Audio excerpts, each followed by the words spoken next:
가지고 계신 성경을 이렇게 오른손에 들어보시겠습니까? 혹시 성경이 없으신 분은 오른손을 왼쪽 가슴에 대고 저를 이렇게 따라서 기도하시면 됩니다. 이것은 주의 말씀입니다. 주의 말씀은 내 인생을 변화시킵니다. 주께서 말씀하신 대로 나는 하나님의 사랑받는 자녀입니다. 축복의 통로입니다. 오늘도 주의 말씀에 마음의 문을 엽니다. 말씀하여 주옵소서. 듣고 깨닫고 말씀대로 살겠습니다. 아멘. 우리 옆에 있는 식구한테 그렇게 한번 격려합시다. 꼭 말씀대로 한번 살아봅시다.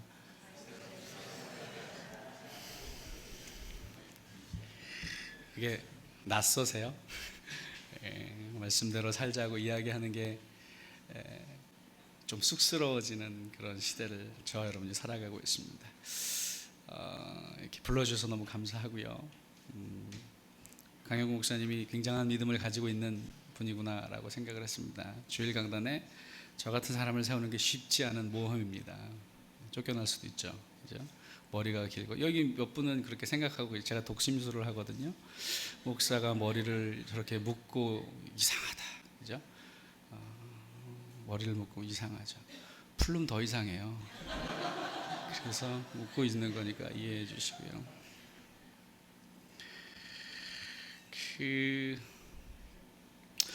참 우리가 많은 경우 우리가 가지고 있는 잣대로 겉에 드러나는 것만 가지고 평가합니다.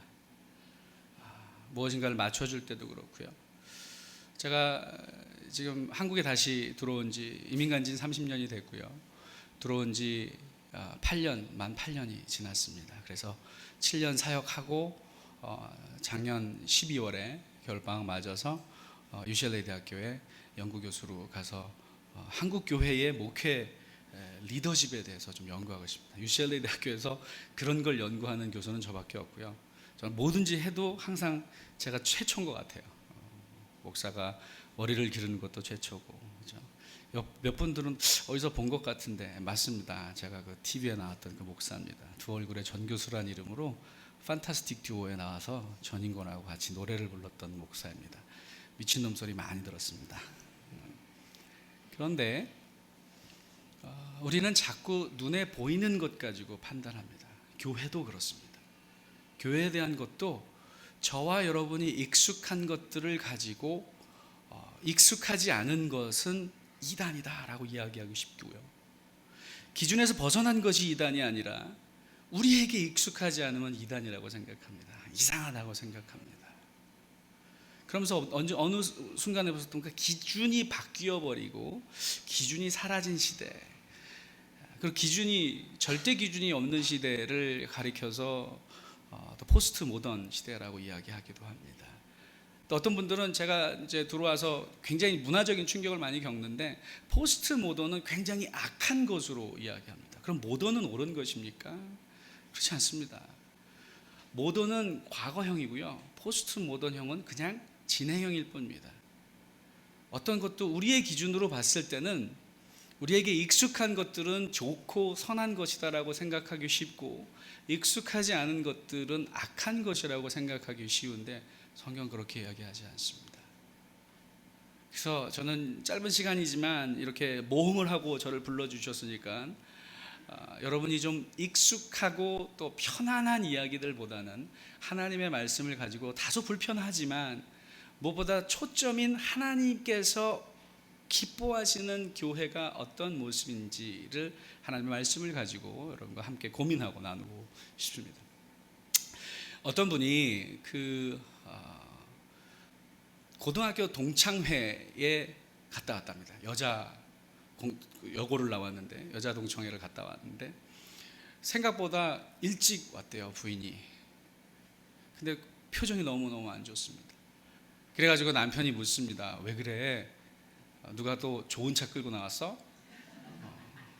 됐어. 내가 돈 벌어서 꼭 좋은 차 사줄게. 됐다고. 또 묻습니다. 걱정이 돼서. 왜 누가 명품 핸드백 들고 왔는데 그게 부러웠어? 됐다고. 또 묻습니다. 아들이 더 좋은 대학 갔대. 친구 아들이 아니라고, 됐다고. 그러고서는 방에 들어가. 그러고서는 남편이 그래서 눈치를 보다가 방에 들어가 갖고 좋아하는 TV도 못 보고 방에 그렇게 찌그러져 있었답니다. 근데 와이프가 설거지를 하면서 신경질적으로 막 그릇을 집어 던지면서 설거지를 하면서 혼잣말로 이렇게 얘기했답니다. 아, 짜증나. 나만 남편 있어.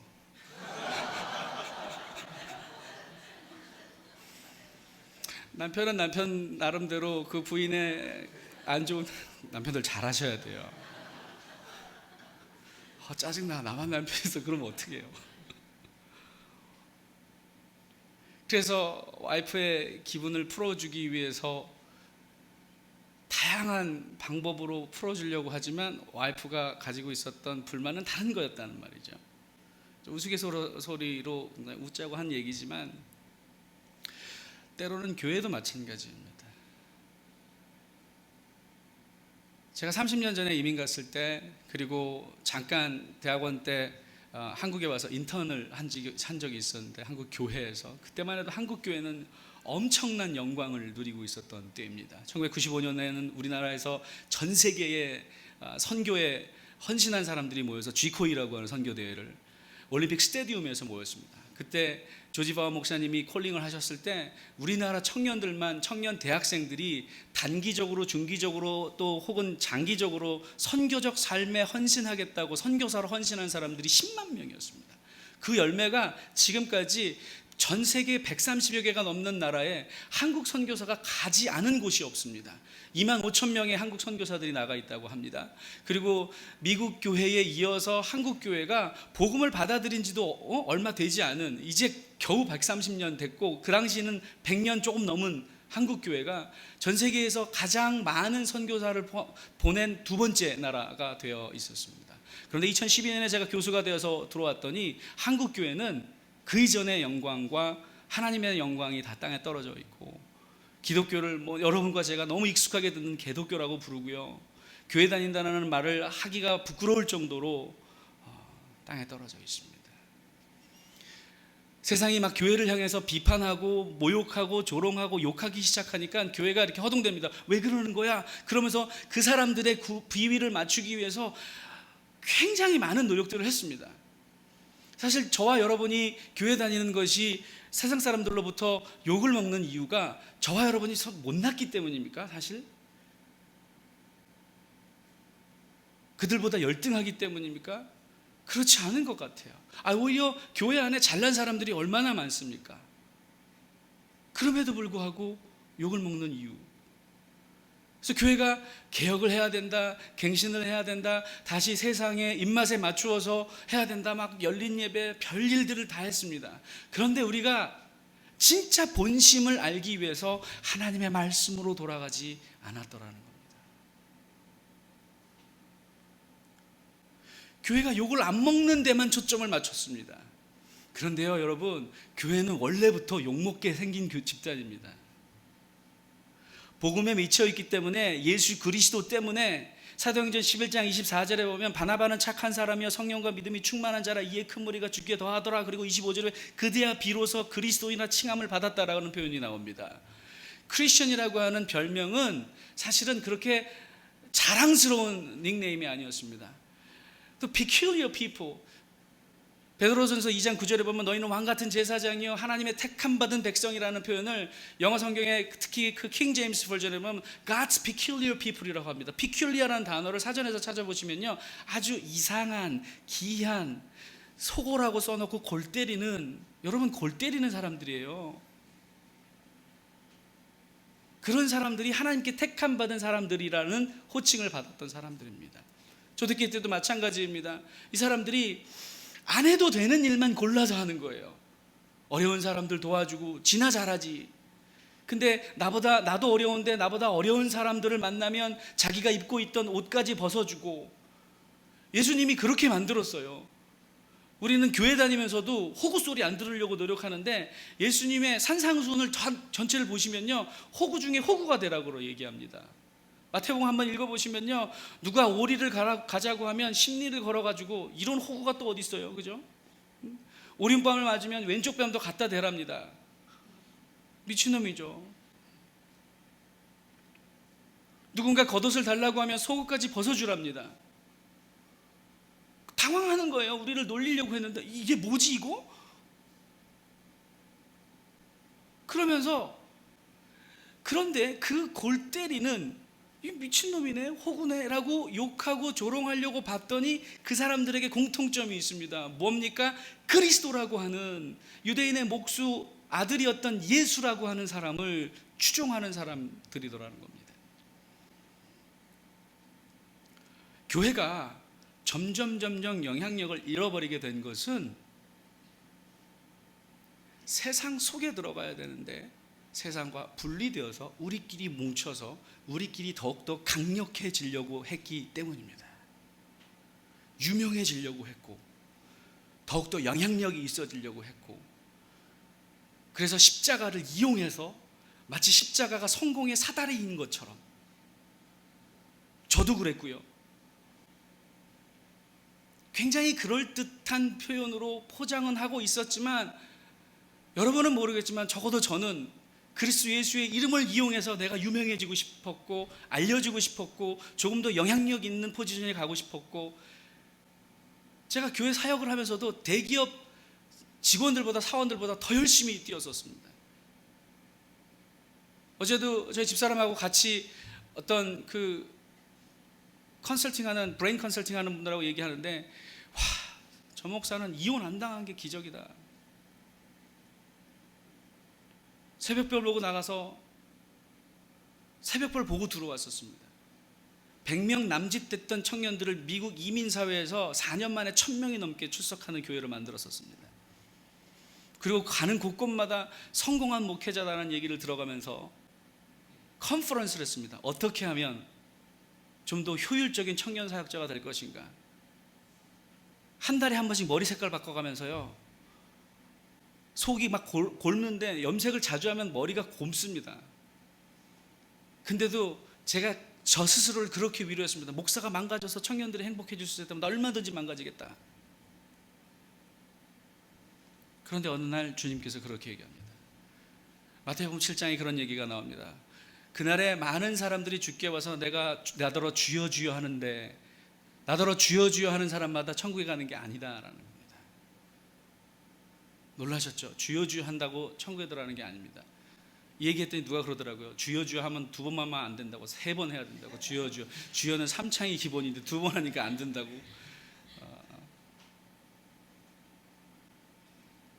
오히려 내가 무슨 소리입니까? 내가 그날에 주님의 이름으로 병든 자를 고치고 주님의 이름으로 귀신도 내어줬고 주님의 이름으로 이런 일도 했고 저런 일도 했습니다.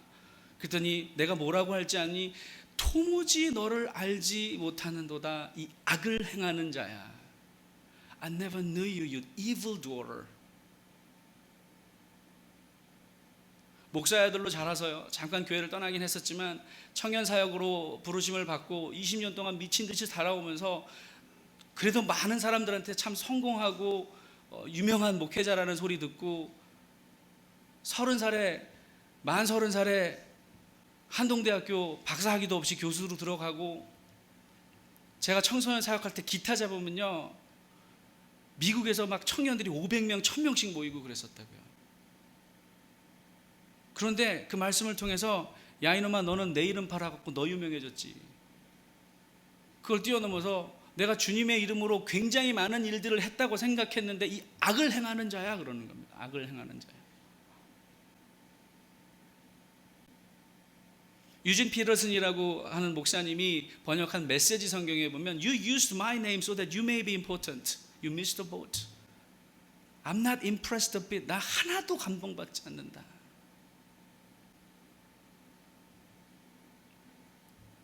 어쩌다가 이렇게 됐습니까? 저와 여러분이 교회의 본질들을 놓쳤기 때문에. 우리끼리 모여서 그러면서 교회가 세속화되면 안 된다고 자꾸 세상과 담쌓는 그런 일들을 하다 보니까 점점 세상들이 섭섭해지는 겁니다. 강도 맞은 이웃들을 외면했더니 이 외면받은 그 강도 맞았던 사람들이 외면당했던 사람들끼리 모여갖고 강도떼가 되고 있는 겁니다. 우리는 예배 드리느라고 하나님의 일을 하느라고 그들을 외면했는데 얼마나 합리적입니까? 예배보다 더 중요한 일이 어디 있겠습니까? 그런데 마태복음에 또 보니까요, 네가 내게 예물을 드리려다가 형제와 불편한 일이 생각나거든 예물을 내려놓고 가서 그거부터 해결하고 와라. 근데 우리는 어떻습니까? 하나님께 예배 드리는 일이 너무 중요하기 때문에 나를 불편하게, 내가 불편을 끼치고 있지 않느냐는 겁니다. 그러면서도 목사 아들로 태어나서 자랐던 제 동생도 지금은 다시 신앙을 회복했지만 한때 가나안 성도로 몇 년을 돌아다녔었습니다. 그러면서 자기 집 앞에 있는 교회가 주일날마다 이중 주차하고 길거리에다 불법 주차하는 거 구청에다 전화를 하고 다 신고했던 놈입니다. 그러면서 하는 얘기가 틀리지 않은 얘기예요. 자기 예배하겠다고 나는 교회도 못 가는 거예요. 차가 막혀가지고. 그러면서 교회 차를 좀 치워달라고 하면 나 교회 가야 되니까, 알만한 사람이 왜 그러냐고, 지금 예배 중인 거 모르냐고.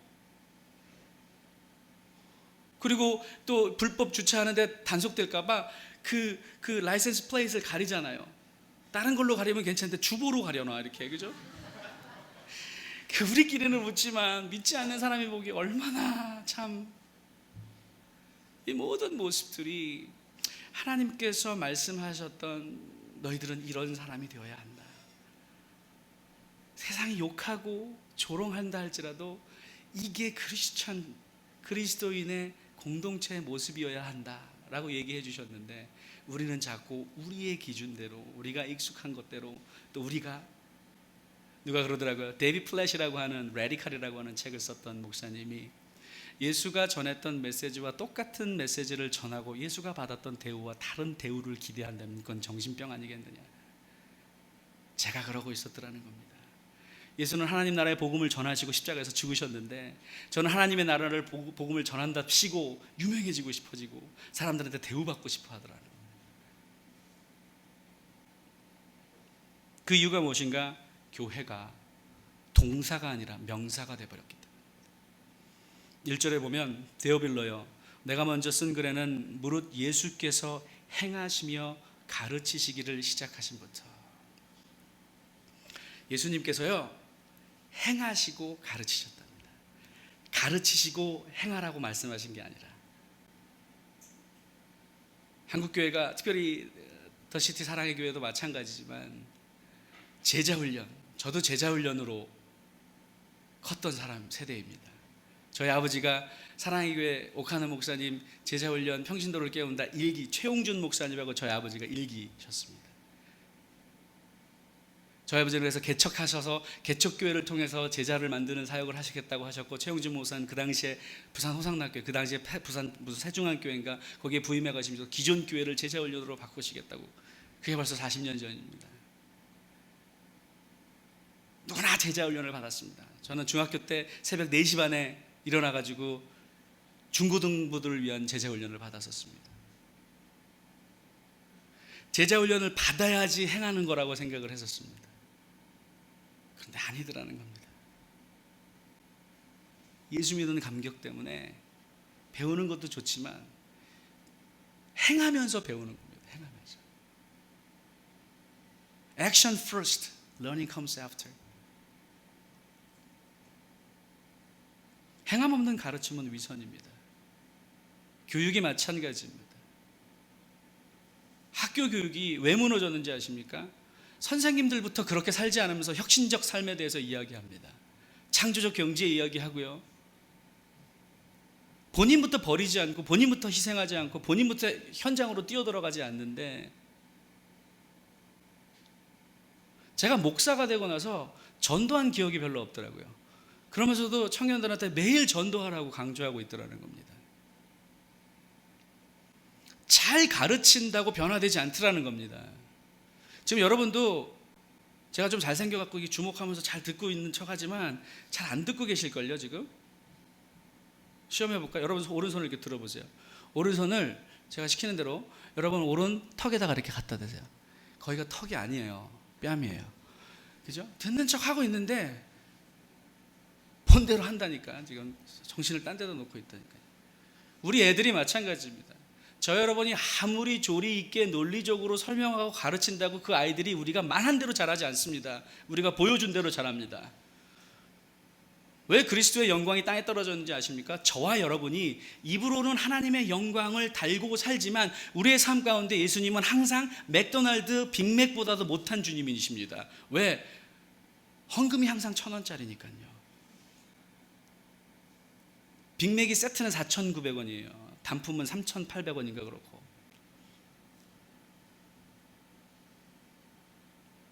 그나마 그 헌금이 주어지는 곳이 아이들에게 주어지는 곳이 어디입니까? 주차장 입구입니다.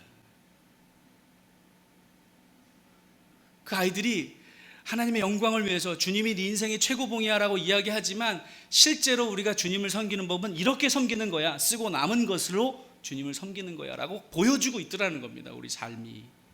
10의 1조도 포션이 중요한 게 아닙니다. 같은 10%라도 내 머릿속에서 내가 필요한 모든 부분들을 일단 떼어놓고 여유가 있을 때 10%를 좀 넉넉히 드리는 것은 그거는 종을 부릴 때 쓰는 겁니다. 우리가 예수를, 하나님을 우리의 물질과 우리의 능력과 우리의 형편으로 고용했다 해고했다 합니다. 그걸 고스란히 다음 세대들이 보고 자라고 있다는 겁니다. 그래서 저는 정말 하나님이 기뻐하시는 바로 그 교회, 그리고 세상 사람들이 보기에도 복음 때문에 미쳤기 때문에 욕은 할지언정 저 사람들 골 때리는데 우리가 감히 어쩔 수 없는 존재들이야 라고 다시 한번 교회의 본질을 회복하기 위해서 4M, 4가지 M, 회복해야 할 4가지 요소, The message, the might, mission and motivation. 메시지와 능력의 원천과 사명과 동기 4가지를 고민하도록 하겠습니다. 첫 번째로 교회는 교회의 메시지를 회복해야 합니다. 3절 말씀 한번 읽어보시겠습니까? 시작.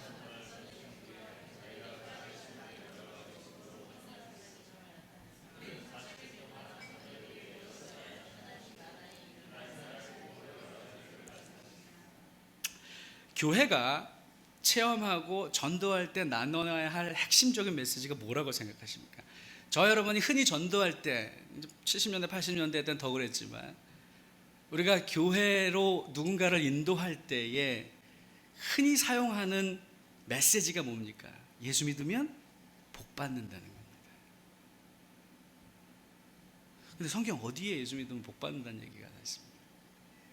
아니, 복 받죠. 영생보다 더 큰 복이 어디 있겠습니까? 그런데 그걸 복으로 표현하지 않는다라는 겁니다. 예수님이 오히려 마태복음에도 또 계속해서 마태복음 말씀을 드리지만 너희들이 마지막 때에 내 이름 때문에 나를 믿고 나를 따르기 때문에 핍박당하게 될 것이다 라고 말씀하셨지, 사실은 나를 따르고 그러면 그 배고픈 줄임배를 채우면서 뭐 넉넉하게 해주고 부자 되고 유명해지고 그러지 않는다는 겁니다. 복음의 핵심이 to become a somebody, 좀 잘 나가는 인생. 우리 아이들한테도 마찬가지 아닙니까? 어떤 사람이 공부 잘 시켜가지고 대학 집어넣으면서 너 대학 졸업했을 때 호구 중에 호구가 돼야 된다? 이렇게 가르칩니까? 그런 부모 있으면 진짜 훌륭한 사람이고 그 사람이 진짜 그리스도인이에요. 나는 고생했지만 비록 내가 너한테 다 투자하는 거야. 그거 굉장히 부담돼요. 그거 엄마 먹고 싶은 거 입고 싶은 거 다 참고 지금 너 학원 보내는 거야. 어쩌라고.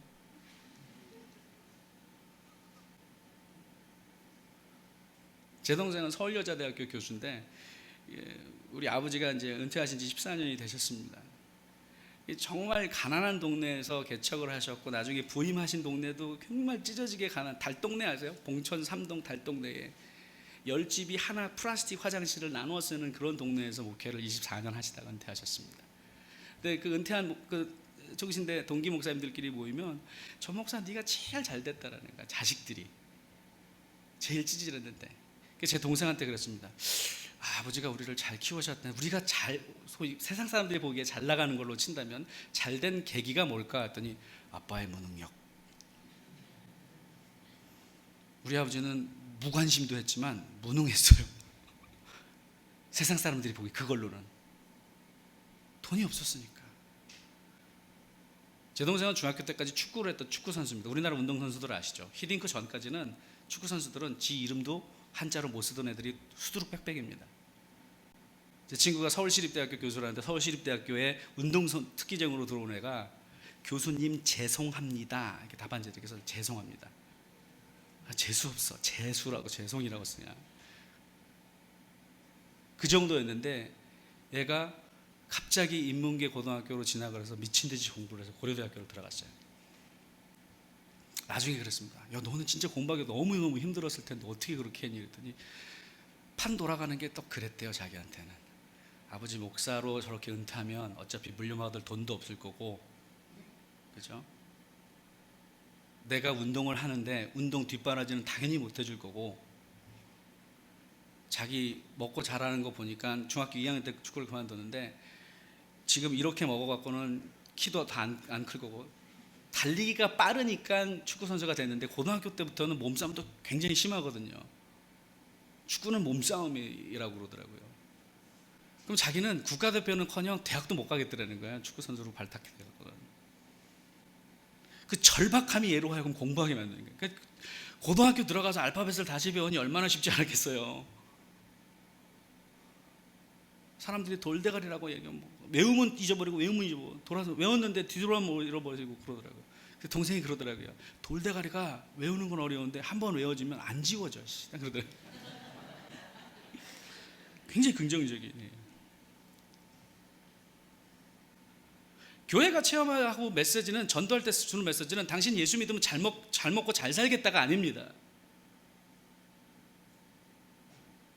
오히려 십자가의 도는 사람들에게 부끄럽게 만들고, 아유 이거 창피해가지고 말도 못해 이런 거지만, 저와 여러분에게는 놀라운 능력이라고 얘기해 주지 않습니까? 세상 사람들이 부끄럽게 여기고 수치스럽게 여기는 것들을 자랑하는 게 전도여야 하는데, 세상 사람들이 부러워할 만한 것들을 가지고 들이대고 있다는 거예요, 저와 여러분이. 그럼 교회가 회복해야 할 메시지는 뭐냐? 부활이라는 겁니다. 부활. 어떤 사람들은 교회는 십자가 위에 세워져야 된다고 하는데, 교회가 십자가 위에 세워지니까 교회 바깥을 떠나지 않으려고 합니다. 십자가는 부활을 위해서 반드시 필요한 것입니다. 그러나 십자가가 끝이 아니라는 겁니다. 우리가 복음이라고 이야기하는 건 기쁜 소식 아닙니까? 기쁜 소식은 예수가 십자가에서 죽었대. 그게 무슨 기쁜 소식입니까? 누가 내 대신해서 죽어줬다는 것은 잠깐은 기쁠 줄 모르겠지만 그걸로 끝난 건데, 그래서 제자들까지도, 나중에 사도가 됐지만 제자들까지도 무서워서 자기들이 추종했던, 그래서 정말 하나님의 나라를 도래하고 이 로마 나라를 뒤집어 엎고서는 하나님의 나라를, 이스라엘을 회복시켜 줄 것이라고 철떡같이 믿었는데 십자가에서 너무 무능하게 죽어버렸다는 겁니다. 그런데요, 놀라운 일이 생깁니다. 이 사람들이 두려움에 떨면서 마가의 다락방에 모여가지고 있는데 부활하신 겁니다. 십자가를 통과하면 제자가 되고요, 부활을 경험하면 사도가 되는 겁니다. 그 부활을 경험한 사람들이 입을 못 닫겠는 거예요. 이 기쁜 소식을, 너희들이 죽였던 예수 그리스도가 살아나셨다라는 소식을 말하지 말라고 해도 나가서 전할 수밖에 없게 되는 것, 그것이 오늘날에도 교회가 회복해야 할 메시지입니다. 사도행전 10장 41절에도 보면, 그가 죽은 사람들 가운데서 살아나신 뒤에 그는 우리와 함께 먹기도 하고 마시기도 하였다는 겁니다. 다시 말하면 부활은 어떤 개념적인 상징적인 사건이 아니라 실제적인 사건이었다는 것입니다. 그것을 보여주시기 위해서 40일 동안 이 땅에 잠깐 머무르시면서도 여러 차례 제자들에게 나타나셔서 함께 먹었다는 겁니다. 여러분이 읽었던 개역개정 성경에는 보면은 사도들과 함께라고 나와 있지만, 표준세저병에 보면 함께 사도들과 먹으시면서, 식사를 하시면서 분부하셨다고 표현합니다. 영어 성경에도 보면 He ate with them and commanded them 이라고 나와 있습니다. 한국교회의 그 세상으로부터 안 좋은 쪽으로 욕을 먹는 그 추문들이 왜 일어나는가? 아직도 예수님이 십자가에 매달려 있거나 무덤에 갇혀 있다고 생각하기 때문에 그런 건 아닌가라는 생각을 해보게 됩니다. 부활하신 예수님께서 지금 저와 여러분이 예배하는 이 자리에 여러분 옆에, 여러분 안에, 여러분 둘레에, 여러분 위에 계시다고 생각한다면 감히 그런 짓들을 상상도 못할 뿐더러 불꽃 같은 눈으로, 물론 감시자가 아니라 안타까운 마음으로 우리 손을 붙잡고, 그러면 안 되지, 그거는 아니지, 우리 안에 내주하시는 성령님께서 속삭이시는 음성에 귀를 기울이는 신앙생활을 한다고 한다면, 부활의 예수 그리스도를 예배하는 저와 여러분이 교회라고 한다면 절대로 세상 사람들로부터 그런 욕은 듣지 않게 될 거라는 것입니다.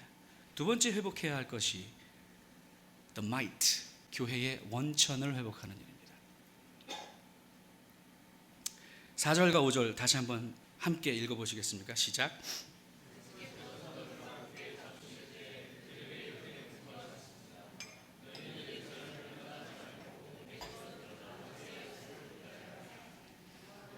물로 세례를 주었으나 너희는 여러 날이 되지 않아서 성령으로 세례를 받을 것이다.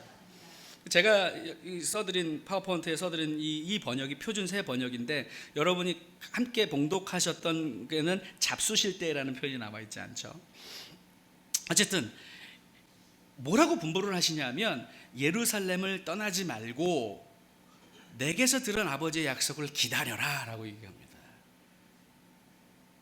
세상 속으로 들어가서 부활의 소식을 전하기도 하지만, 사역, 아직 니들 힘으로 사역하려고 하지 마. 내가 니들 정말 그 감격해서 흥분하는 거 알겠는데 아직은 아니야. Stay. 그렇지만 여러 날이 되지 않아서 성령으로 세례를 받을 것이다.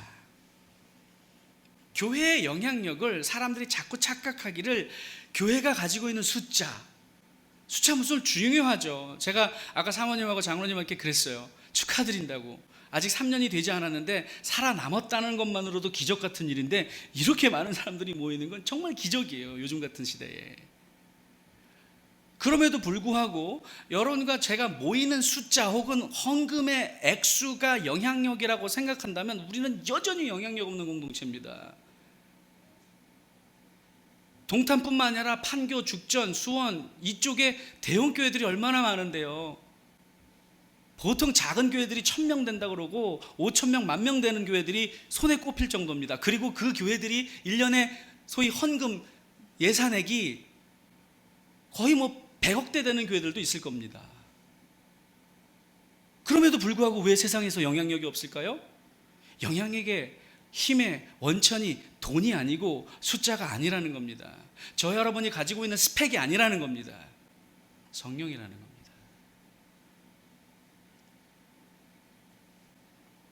세상이 이상해요. 제가 그래도 이렇게 와서 하면 처음에 그 선입견이 있잖아요. 무슨 목사 같지도 않고, 목사치고는 좀 잘생기긴 했는데 웃지도 않고 뭐 이렇게 교만해. 그런데 뭐 목사님이 소개하면서 아세아나신학대학교 교수라고 하고, 또 UCLA의 뭐 교환 교수라고 하고, 제가 UCLA에서 처음에 했을 때 이 명함을 만들어 주더라고요. UCLA. 우와, 그죠? 근데 이 내용 딱 봤는데 똑같아요. 아세아나신학대학교 기독교 교육학 교수고요. 제 전화번호 넣고, 대신에 이 UCLA 로고 이 뒤에는 좀 크게 나오고, 이것만 달라요. 이게 파워가 있어요, 보면. 특히 중동의 그 아부다비에 출장을 갔었는데, 거기 황태자의 뭐 두 번째 동생인가가 와서 이게 이 미팅을 하는데, 딴 사람들은 뭐 다 뭐 사업가 뭐 이런 명함도 있는데 UCLA 명함도 저하고만 얘기하려고 그래요. 명함 나온 날 제 딸이 딱 보더니 우와 쿨 그러면서 자기 지갑에 넣어가고 다닌대요. 그래서 딱 1년짜리인데 이거 너 이거 이후로도 아빠가 UCLA 교수다 그럼 넌 사기꾼으로 몰리게 되는 거라고. 아빠는 UCLA 교수가 아니라 아세아연합신학대학교 교수인데 지금 1년 동안만 UCLA 대학교에 교환 교수로 나와 있는 거야. 그렇지 않습니까? 갑자기 제 스펙에 대해서 조금씩 이렇게 잘난 척하고 이렇게 하니까 여러분들 갑자기 보는 눈이 달라집니다. 아, 저놈이 하는 얘기가 좀 들을 게 있을지도 모르겠다. 처음에는 듣고 싶지 않았는데. 바로 그것입니다. 세상은 우리의 겉모습을 가지고 평가하지만 하나님이 우리에게 바라시는 건 기다려. 진짜 중요한 건 성령이야. 세상은 힘과 권력이 있는 사람들에 의해서 변화됐다고 착각하게 만듭니다. 역사를 이끌어왔던 사람들, 역사적 인물들을 보십시오. 근데 그도 그럴 것이 보면 세상은 그렇게 화려한 스토리에 감동받고 스펙에 의해서 좌지우지 되기 때문에 그런 것들을 내세울 수밖에 없습니다. 근데 그거 아세요? 그건 나중에 편집된 역사이지 그때 그 사람은 아주 보잘것없었던 사람입니다. 꾸미는 거예요. 그걸 역사 왜곡이라고 하는 거예요. 역사는요, 사실 그대로 기록될 때도 있지만 대부분의 경우 강자에 의해서 조작되더라는 겁니다. 근데 하나님의 나라의 역사는 그렇지 않습니다. 성경이요, 이게 얼마나 부끄러운 역사책인지 아십니까? 보시면 성경을 인간의 관점으로 보면, 특히 마태복음, 그래서 마태복음을 가지고 유대인들에게 들이대면 이 족보가 나오잖아요. 특별히 1장. 이건 이상한 족보예요. 유대인들이 보기에는 자랑할 게 없는 족보입니다. 여자들이 끼어 있고요. 근데 그 여자들이 하나같이 이방인이거나 창녀예요. 근데 저와 여러분에게 복음이 뭐냐 하면, 저와 여러분 같이 보잘것없는 인생도 하나님 손에 붙들리면 세상을 뒤집어 엎을 만한 놀라운 능력 있는 인생을 살 수 있게 된다. 그것이 성령의 능력이라는 겁니다. 많은 교회들이 사람의 지혜와 경험을 내세우려고 합니다. 담임 목사의 좀 기가 막힌 게, 청빙할 때 보면 담임 목사들에게 박사학위, 유학 갔다 왔나 이런 거 묻는데요. 그거 맞추려고 하는 목사들도 한심하지만 그걸 요구하는 저와 여러분도 공범이라는 겁니다. 한국교회가 망가지게 만들었던. 그 사람이 정말 그리스도 예수를 구주로 시인하고 날마다의 삶 가운데서 부족하지만 그리스도 예수에게 시선을 고정하고 몸부림치며 살아가고 있는가, 그것을 측정하는 것이 아니라 어느 대학 나왔니? 요즘 시대 같으면 저희 아버지는 청빙원커녕 개척도 못하겠더라고요. 저희 아버지는 총신대학교도, 좀 부끄러운 얘기지만 목회 연구과정이라고 하고 똑같이 3년을 공부하는데도 학위과정이 아니었습니다. 왜? 대학교 졸업장이 없으셨거든요. 성경학교 출신이셨거든요.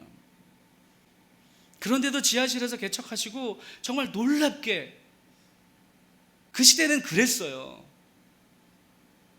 근데 본인이 지금도 소시적에 설교하셨던 노트들을 이만큼 모아놓고 있습니다.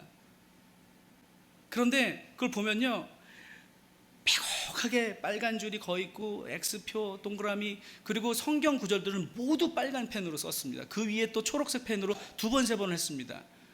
그런데 그렇게 재밌는 게, 그렇게 원고가 있었는데 제가 기억하는 우리 아버지는 설교를 하실 때 단 한 번도 원고를 보시지 않고 설교하셨습니다. 적어도 성경 구절들은 다 암송하셨습니다. 제가 목사가 되려고 할 때 아버지가 그러셨습니다. 너는 다른 걸 몰라도 성경 구절은 암송해라. 아버지 왜 그렇게 많이 암송하셨어요? 난 가방끈이 짧아서 다른 책 인용할 수도 없고 내가 암송할 수 있는 건 그거밖에 없다는 거예요. 다른 목사들도, 집사님들도, 권사님들도 다 암송하시는데, 암송하는 척하지 진짜 암송 안 해. 제자훈련 때 암송하는 척을 가르쳤지. 얼마나 어려운데 암송이. 교회가 갖는 능력은 성령이 함께 하시면 세상 사람들이 놀랄 만한 그런 권능, 권력 정도가 아닙니다. 1장 8절 다시 한번 읽어보시겠습니까? 시작. 그러나 성령이 너희에게 내리시면 너희는 능력을 받고 예루살렘과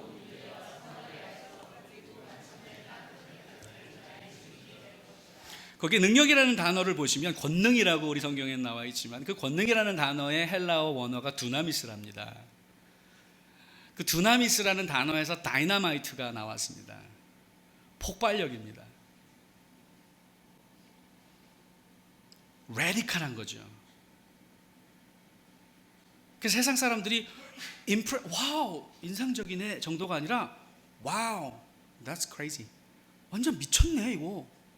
라는 소리가 나올 정도의 능력과 태도와 소위 우리 어린애들이 얘기하는 포스가 느껴지는 것입니다. 서울대학교, 연세대학교, 고려대학교 스펙에서 나오는 그것, 감히 그따위 스펙들이 어쩔 수 없는 그 포스가, 베드로가 그랬습니다. 베드로가 무식한 뱃사람인 줄 알았는데 어디서 이런 능력이 나오지? 이 사람이 입을 열어서 복음을 선포하니까 3,000명이 회개하고 병든 자를 낫게 하고. They knew that he was with Jesus for 3 years. 그렇게 기록에 나와 있습니다. 그가 예수와 함께 3년을 했던 것을 안지라라고 나옵니다. 성령이 임하는 삶, 예수와 함께 동행하는 삶, 그것이 저와 여러분의 능력의 원천이어야지. 그래서 세상 사람들이 보기에 성령에 사로잡힌 사람들은 미쳤다는 소리를 듣는 사람들입니다. 고3 때 학원 안 가고 수련회 가는 거 미친 짓이죠. 근데 그런 인간을 통해서 역사하십니다. 근데 우리는 아이들에게 그럴듯한 말로 설득합니다. 죄송합니다. 저도 그랬던 사람 중에 한 사람이니까요. 하나님께 크게 영광을 돌리면 선두에 서야 돼. 선두에. 좋은 대학 들어가고 그때부터 신앙생활 해도 늦지 않아.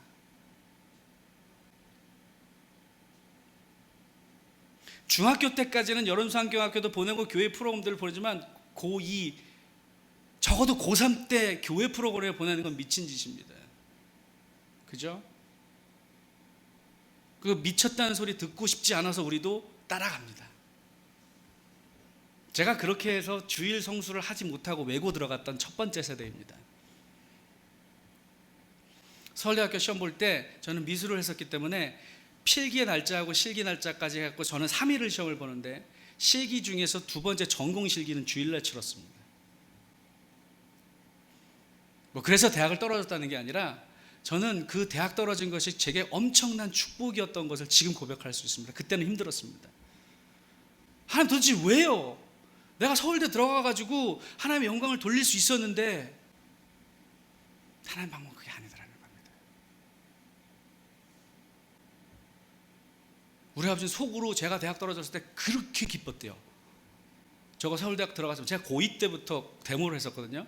제 꿈이 서울대학교 들어가갖고 두 개 있었어요. 밴드 하는 거하고 데모 하는 거, 앞장서는 거. 근데 아버지 교회가 서울대학교 고개 넘어오면 관악구청이라는 데 바로 옆에 있던 봉천교회였습니다. 거기 담임 목사님인데 제가 고2 때부터 신림동 파출소에 몇 번 끌려갔다 왔던 경험이 있습니다. 근데 아버지가 제가 그냥 공부해서는 서울대 갈 성적은 좀 안 되고 미술로 살짝 틀으면 점수가 좀 남으니까 좀 들어갈 수 있을 것 같아서 제가 고2 말에 미술로 틀었거든요. 근데 자꾸 모의고사 보고 그러니까 점수가 나오니까 아버지가 더 걱정이 났대요. 나중에 얘기했지만 이 새끼 서울대 가면 옥바라지 어떻게 해야 되지 막 그런 생각이 들어가지고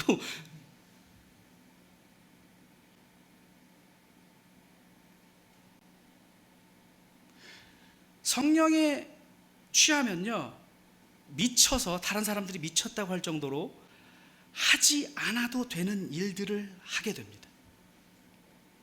그때 세상은 저와 여러분을 좀 미쳤네. 굳이 과일 가게 가가지고 멀쩡한 과일들 헤쳐놓고서는 썩은 과일만 골라서 제값 주고 사오는 사람 안 해도 되는 일 아닙니까?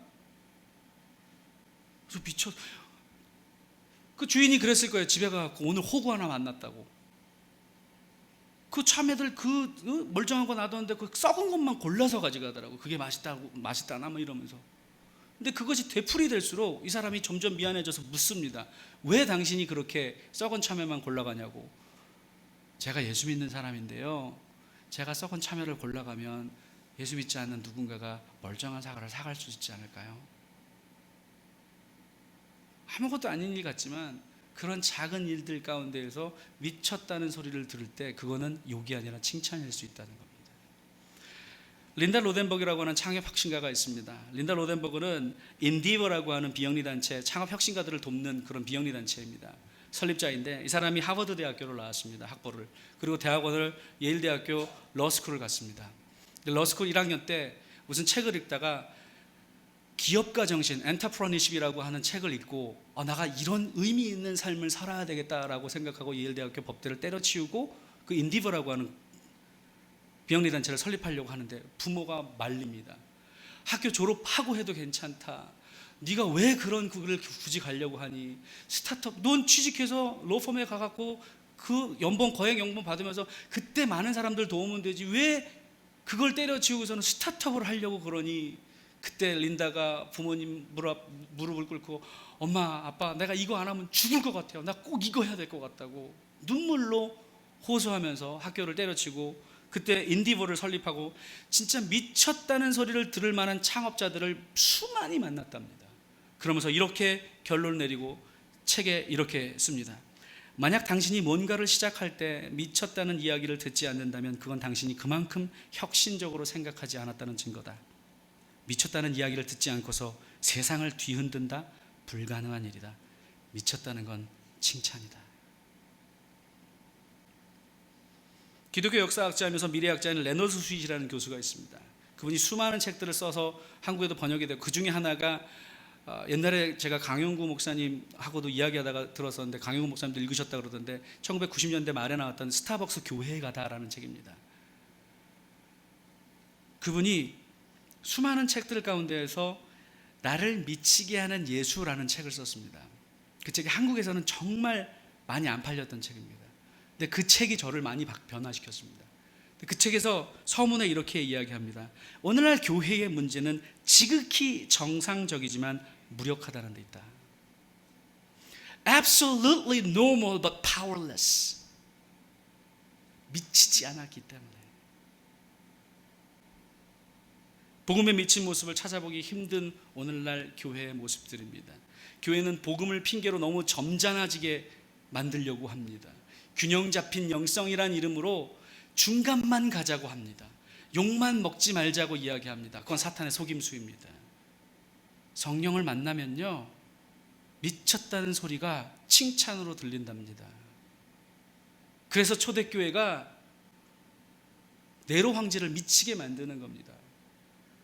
예수를 못 믿게 하고 예수 믿는 사람들을, 따르는 사람들을 핍박하면서 애가 보는데 아버지 목을 치고 사자굴에다가 애를 집어 던지고 그러는데 더욱더 죽어가는데, 자기 와이프가 죽고 애가 죽어가는데 씩 웃으면서 천국에서 막 이런 환장할 노릇이죠.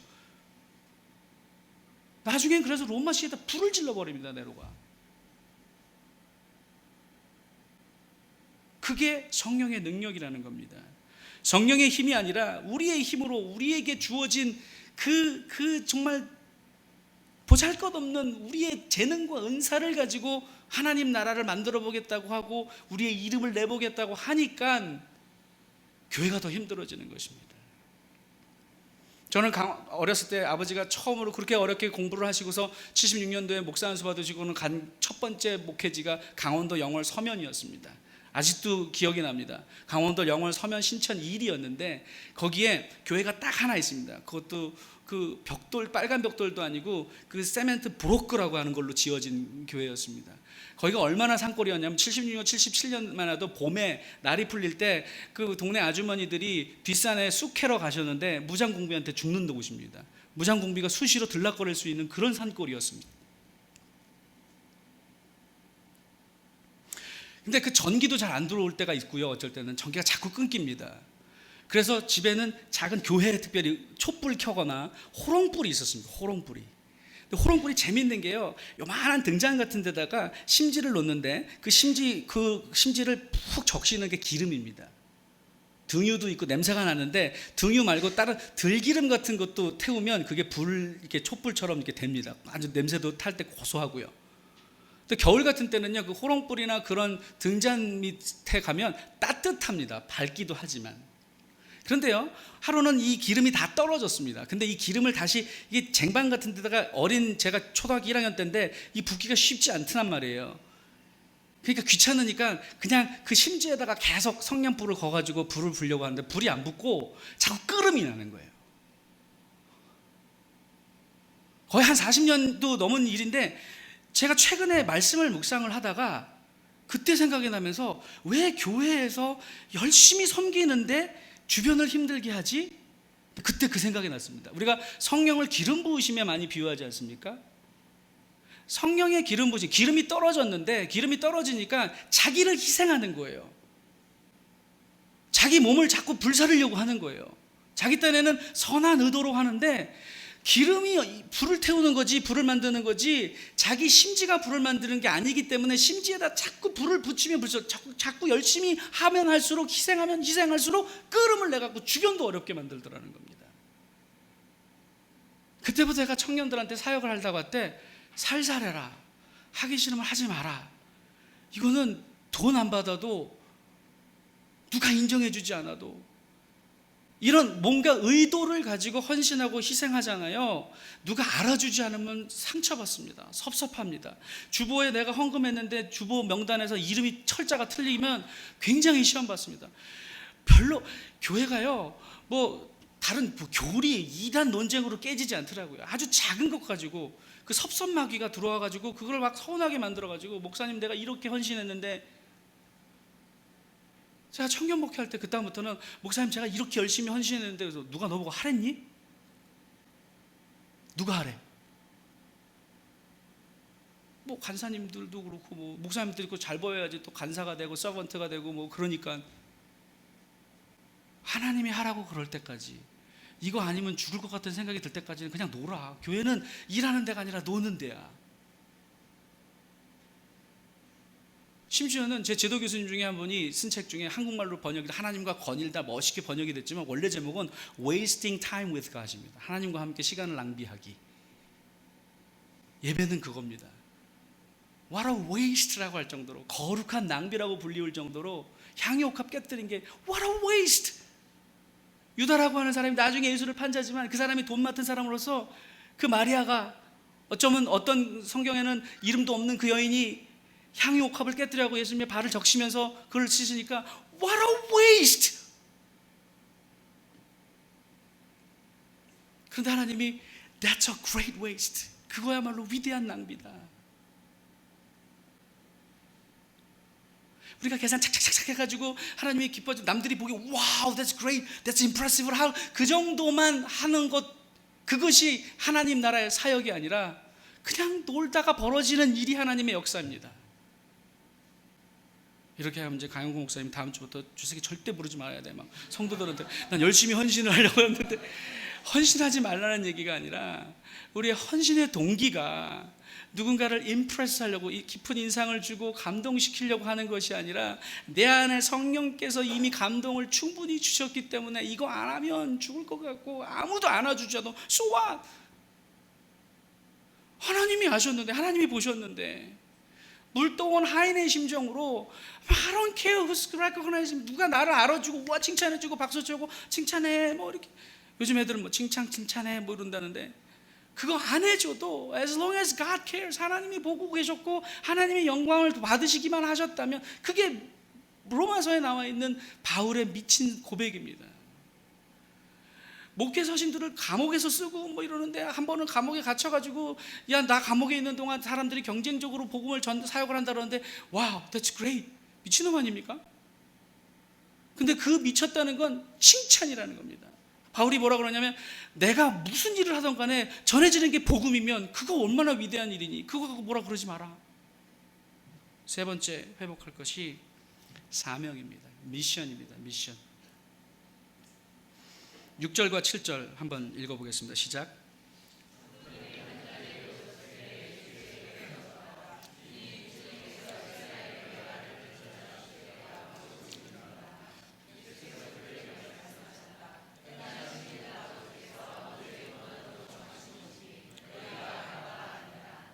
여기서 천국이라는 표현이 아니라 나라를 이야기합니다. 나라. 그 나라도 심지어는 이스라엘 나라에 대해서 언제 회복시켜 주시겠습니까? 그러니까 예수님이 그 때는 너도 모르고 나도 모르고 아버지의 권한으로 정하신 일이다 라고 이야기하십니다. 오늘날로 해석을 하면 대한민국을 기독교 국가로 바꾸는 게 저와 여러분에게 맡겨진 사명이 아니라는 겁니다. 성시화 운동 물론 소중한 일입니다. 그런데 우리 생각으로 우리 기준으로 하나님의 나라를 일구어 나가겠다고 누군가의 피를 흘리는 일은 예수 그리스도께서 십자가에서 피 흘리신 일, 모든 위대한 사건들을 무효화시키는 일들입니다. 예수님께서 십자가에서 고난을 받으신 이유는 저와 여러분이 고난을 받지 않는데 그치는 것이 아니라 하나님 나라 때문에 누군가도, 우리와 다른 종교를 가지고 있는 사람조차도 피 흘림을 당할 필요가 없기 때문에 예수님께서 미리 그렇게 피 흘리신 건데, 우리는 상대방을 정복하고 굴복시켜서 하나님의 나라를 이루자라고 이야기합니다. 그 대표적인 예가 역사 가운데 십자군 전쟁이라는 겁니다. 그들의 동기가 나쁘지 않았습니다. 하나님의 나라를, 예수 그리스도의 복음이 곳곳에 심어지게 하는 것이 그들의 목적이었을 것입니다. 그런데 그 결과로 기독교는 설 땅을 잃어버렸고 이슬람에게 그 땅을 고스란히 물려줬습니다. 오늘날 저와 여러분이 다시 회복해야 할 더시티 사랑의 교회의 사명은 동탄 전체를 복음으로 복음화시켜가지고 동탄의 시민 모두가 교회 다니는 이 교회 교인이 되게 만드는 것이 아니라, 우리의 삶의 모든 영역 가운데 하나님의 하나님 되심이 드러나는, 다시 말해서 하나님의 통치가 회복되어지는 그 모든 일들의 근원이 바로 이 교회에서 우리가 드려지는 예배와 기도와 말씀을 통해서, 그래서 우리가 예배의 결과로 나아가서 강도 맞은 이웃을, 외면받고 있는 소외된 사람들을 찾아가서 말없이 증거하고 섬기는 일, 그 일이 바로 하나님의 나라가 이루어지는 일입니다. 그것을 잘 가르쳐 준 것이 주기도문입니다.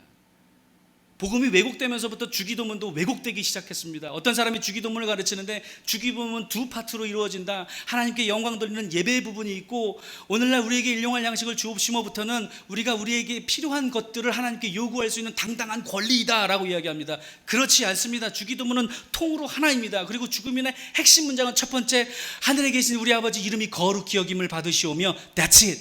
나머지 모든 부분들은 이 부분들을 부연 설명하고 서포트하는 문장입니다. 하늘에 계신 우리 아버지 이름이 거룩히 여김을 받으시며 나라의 무엇이며 뜻이 하늘에 이루어진 것 같이 땅에서도 이루어지이다. 하나님의 나라가 이 땅에 임함으로 말미암아 하나님의 이름이 거룩히 여김을 받기를 원합니다. 하나님의 뜻이 하늘에서 이루어진 것 같이 땅에서 이루어짐으로 말미암아 또 하나님의 이름이 거룩히 여김을 받게 되기를 원합니다. 오늘날 우리에게 일용할 양식을 주옵시며, 우리가 일용할 양식을 먹어서 또 하나님의 이름을 거룩히 여기는 삶을 살게 되기를 소망합니다. 우리가 우리에게 죄진 자를 사하여 것 같이 우리가 죄를 용서해 줌으로 말미암아 또 그 행위를 통하여 하나님의 이름이 거룩히 여김을 받게 되기를 원합니다. 예배로 시작해서 예배로 끝납니다. 대개 나라와 권세와 영광이 아버지께만 영원히 있사옵나이다. 이걸 두 개로 나누면 끝부분에서 생뚱맞게 대개 나라와 권세 영광이 아버지께, 내가 잘 먹고 잘 사는 게 대개 나라와 권세 영광이 아버지께 영원히 있는 것과 무슨 상관이 있게 돼버립니까? 내가 잘 먹고 잘 살게 해주시는 것도, 일용할 양식을 주시는 것도 그 힘으로 더불어 Hallowed by thy name, 주님의 이름이 거룩히 여김을 받게 하게 하려 함입니다. 우리의 모든 신앙적 활동이 하나님의 이름이 거룩히 여김을 받게 하는, 심지어는 교회의 존재의 목적은 선교가 아닙니다. 전도가 아닙니다. 예배입니다. 그런데 그 예배가 우리가 생각하는 것처럼 모여가지고 우리가 하는 이 종교 행사가 예배가 아니라, 그 미쳤다는 소리를 듣기에 충분했던 사도 바울이 로마서 12장 1절에 내가 모든 하나님의 자비하심으로 여러분에게 권합니다. 그러므로 여러분의 몸을 거룩한 산 제사로 드리십시오. What a crazy idea. 다시 말해서 여러분의 삶의 모든 영역에서 예배가 되게 해주십시오. 그것이 하나님이 기뻐하시고 존귀하게 받으시는 영적 예배입니다라고 이야기하고 있다는 겁니다. 시간이 많이 갔지만 로마서 보면요, 이 로마서 두 부분으로 나눕니다. 신약학자들이 1장부터 11장까지 교리편, 12장부터 16장까지는 실천편. 그런데요, 이거는 저는 보기에 1장부터 11장까지 교리편의 교리의 핵심이 뭐냐, 하나님은 미치셨답니다. 어느 정도로 미쳤느냐 하면, 저와 여러분이 5장 8절에 보니까 우리가 아직 죄인 되었을 때 우리를 위한 자기의 사랑을 이렇게 확증하셨으니 하나밖에 없는 아들을 죽이십니다. 미치지 않고는, 하나님이 제정신이었으면 저와 여러분은 구원받지 못합니다. 요한복음 3장 16절에 하나님이 세상을 이처럼 사랑하사 독생자를 주셨으니 이는 저를 믿는 자마다 멸망치 않고 영생을 얻게 하려 하심이라. 영어의 so that 용법 아세요? 너무 모모해서 모모하다. For God so loved the world that he gave his only son. 사랑이란 단어를 미쳤다는 단어로 살짝 바꿔봅시오. 하나님이 이토록 미치셔서 하나밖에 없는 아들을 죽이셨으니. 이해가 가십니까? 하나님이 제정신, 하나님은 저와 여러분을 살리기 위해서 사람들이 미쳤다는 생각을 할 정도로 미쳤습니다. 그래서 바울이 1장부터 11장까지 하나님이 얼마나 저와 여러분을 살리시기 위해서 미쳤다는 소리를 들으면서 그 아들을 죽이는 사역까지 하셨는지를 이야기하고 12장부터 실천편에서 그러므로 therefore로 시작하죠. 12장 1절이 여러분도 미치십시오. 그러면서 미치는 예를 여러분의 삶을, 몸을 거룩한 산 제사로 드리랍니다. 제물은요, 죽어야지 드려지는 거예요. 살아있는데 눈앞에 칼이 딱 들어오면 피하죠. 그런데 그거를 받아들이라는 겁니다. 하나님의 수술을 받아들이고 하나님이 쓰시기 좋게 난도질을 당해도 좋으니까, 그리고서는 너의 모든 삶의 살점 조각조각들이 하나님의 나라의 영광을 위해 하나님의 영광이 드러나게 하는 위해서 쓰임받는 삶을 사십시오라고 이야기하는 것입니다.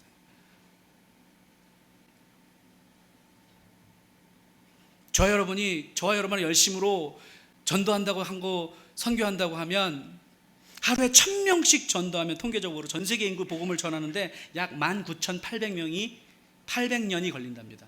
하루에 1000명씩 전도하면, 1000명도 적지 않은 숫자인데 1000명씩 구원받으면 전 세계 75억 인구가 구원받는데 걸리는 시간이 19,800년이랍니다.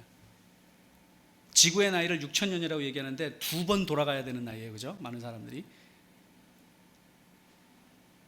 그런데요, 저와 여러분이 제자된 성령의 이끌림을 받고 부활의 신앙을 체험한 저와 여러분이 한 사람씩만 1년에 한 사람씩만 전도하고 제자 삼잖아요. 33년이면 복음이 다 전해진답니다. 그게 배가의 원리입니다. 그냥 우리가 선교 따로 가는 게 아니라 직장에서 한 명 제자 삼고 그 사람이 또 제자 삼고 또 제자 삼고 하면 33년이면 75억 인구가 다 복음을 듣게 된답니다. 무슨 말입니까? 저와 여러분이 열심히 일해서 번 돈으로 선교사를 후원하는 게 아니라 저와 여러분이 선교사라는 겁니다. That's what the mission meant by. 그것이 선교라고 하는 미션, 사명이라고 하는 것이 의미하는 겁니다. 그 사명은 어떠한 특정한 집단에게만 주어진 것이 아니라 지금 함께 예배드리고 있는, 때로는 좀 힘들어하고 지루해서 몸을 비틀고 있는 여러분조차도 선교사로 부름을 받았다는 겁니다. 부활을 목격하면 모두 선교사입니다. 마지막으로 동기, 모티베이션을 회복하라는 겁니다.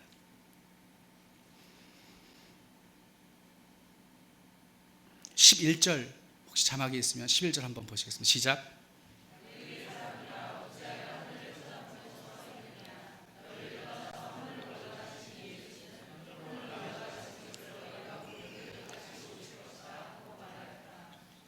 저와 여러분이 그래도 다른 사람들보다는 달리 현실에만 코박고 사는 그리스도인이 아니라 그래도 다시 오실 예수 그리스도를 기다리고 있는 삶까지는 좋은데, 멍하게 하늘을 쳐다보고 있는 삶이 신앙생활이 아니라는 겁니다.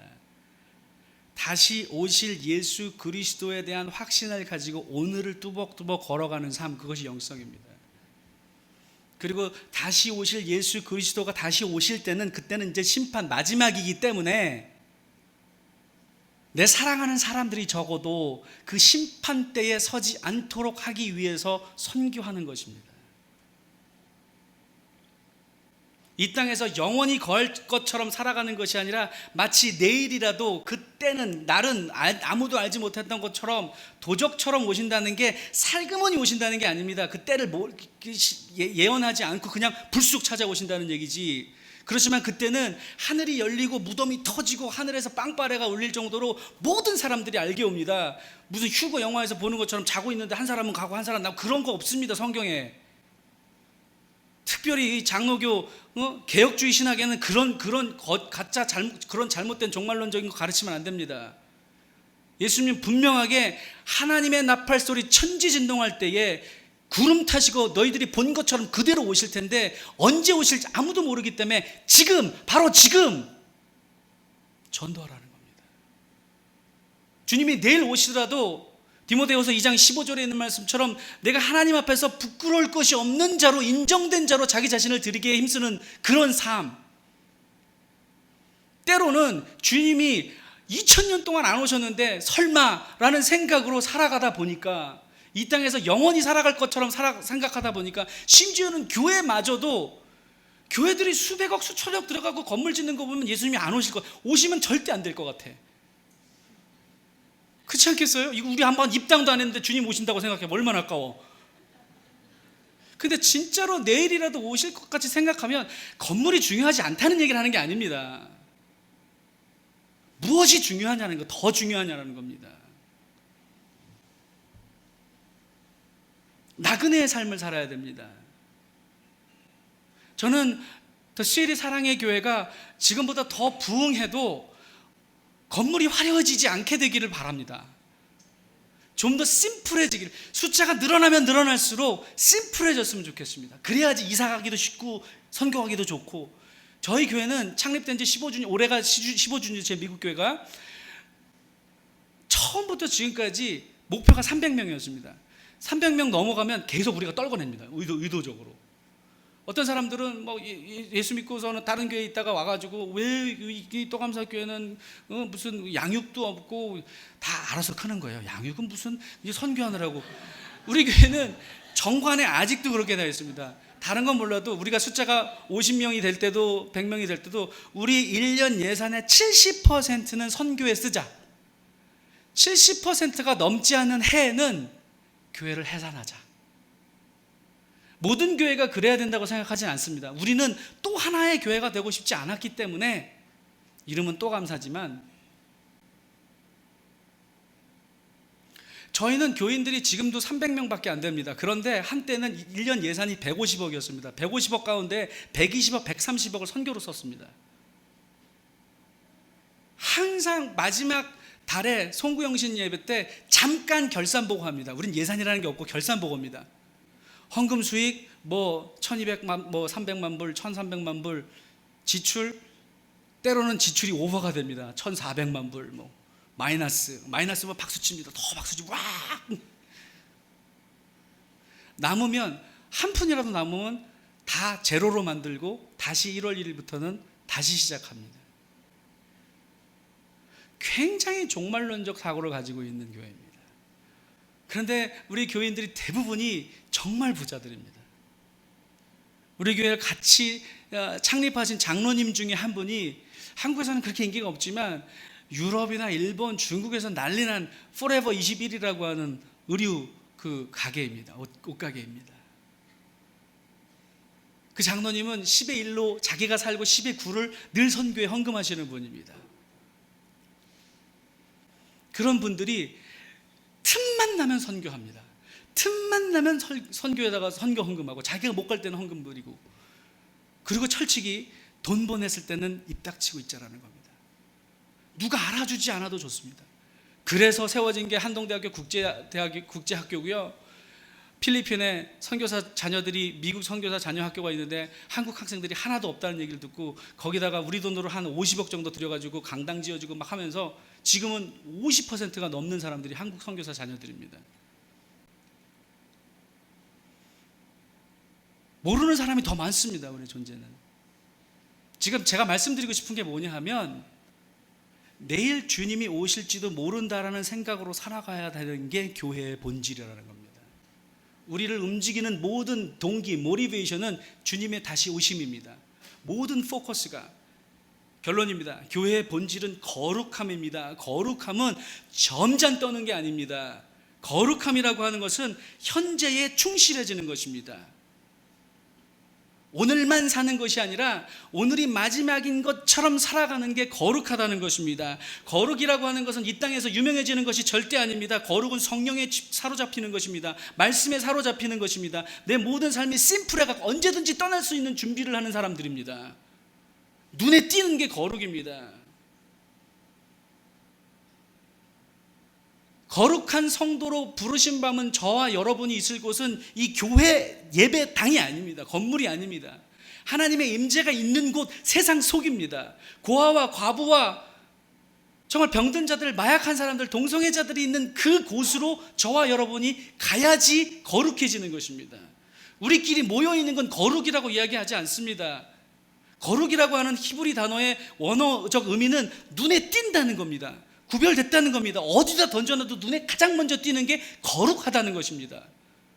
그런데 보석상을 하시는 분들, 혹은 보석상에 가서 보석이라도 좀 만져본 사람들은 아시겠지만, 다이아몬드를 하얀 천 위에다가, 화려한 천 위에다가 전시하는 바보 같은 보석상은 없습니다. 비싼 보석일수록 항상 검은 천 위에다 둡니다. 왜? 돋보이기 때문입니다. 거룩이 눈에 띄는 거라면 저와 여러분이 있을 곳은 죄로 가득한 세상 속이지, 교회 안에 우리만 깨끗한 척하고 있고 우리만 떨어야지, 이래야지 거룩하지가 아닙니다.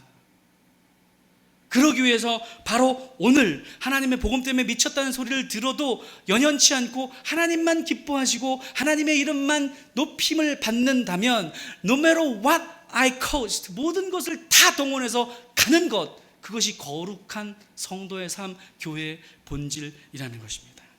어떤 사람들은 목사님, 지금 내가 준비하고 있는 일이 있는데 이거 끝나고 나면요, 유명한 영화 대사 가운데 Someday never comes라는 대사가 있습니다.